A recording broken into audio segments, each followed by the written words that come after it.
کہ امام نے فرمایا میثم تمہارے ہاتھوں پر کیلیں لگا دی جائیں گی، تمہارے پاؤں پر کیلیں لگا دی جائیں گی۔ میثم ایک مقام آئے گا جب تمہاری زبان کو بھی کاٹ دیا جائے گا۔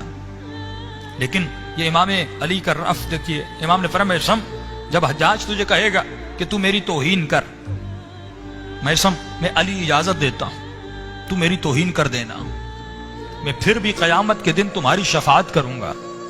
کا مولا یہ ہو نہیں سکتا کہ میثم آپ کی توہین کریں۔ جس طرح آپ نے بتایا اگر اللہ مجھے 1000 مرتبہ زندگی دے اور 1000 مرتبہ اس سے زیادہ اور بدتر طریقے سے میثم کو مارا جائے یا شہید کیا جائے، مولا پھر بھی آپ کی جان، اپنی جان آپ پر قربان کرنے کے لیے تیار ہوں۔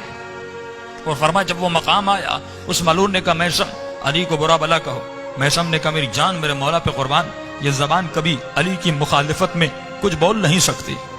اس ملعون نے کہا میثم کو درخت کے ساتھ لٹکایا جائے، میثم کی ہاتھ میں کیل لگائی جائے، پاؤں میں کیلیں لگائی جائیں۔ فرمایا میثم لٹکا رہا۔ ایک مرتبہ میثم نے کہا تو مجھے سزا کیا دے گا؟ ان تمام سزاؤں کا میرے آقا نے مجھے پہلے ہی بتا دیا تھا۔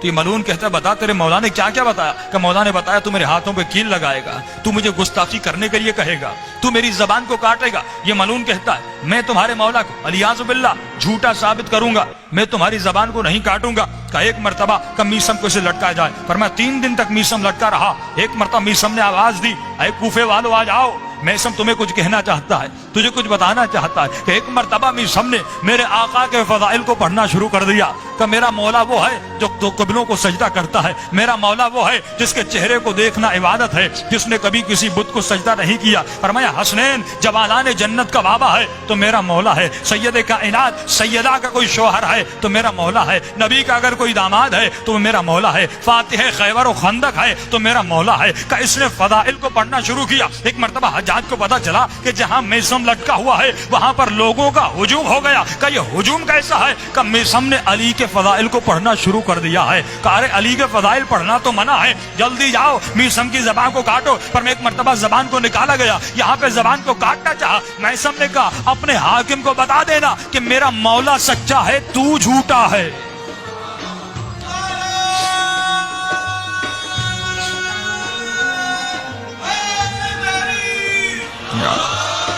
میرے مولا نے سچ بولا تھا کہ میثم تمہاری زبان کاٹی جائے گی، تو نے جھوٹ بولا کہ تو نے وعدہ کیا کہ زبان کو نہیں کاٹے گا، لیکن تو دوبارہ زبان کو کاٹ رہا ہے۔ یہ وہ ہے جو مقام روحانیت پر پہنچا ہے، یہ وہ ہے جو مقام عروج پر پہنچا ہے۔ یہی میثم تمار جب کشتی میں سوار ہوتے ہیں، فرمایا ایک مرتبہ اللہ اکبر کی آواز کو بلند کرتے ہیں۔ لوگوں نے پوچھا میثم کیا ہوا؟ کہ حاکم شام ابھی واصل جہنم ہوا۔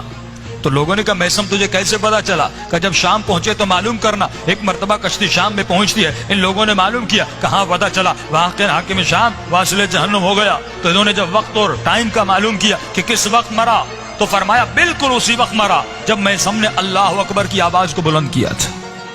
یہی حبیب ابن مظاہر ایک مرتبہ میثم تمار اور حبیب آپس میں باتیں کر رہے ہیں۔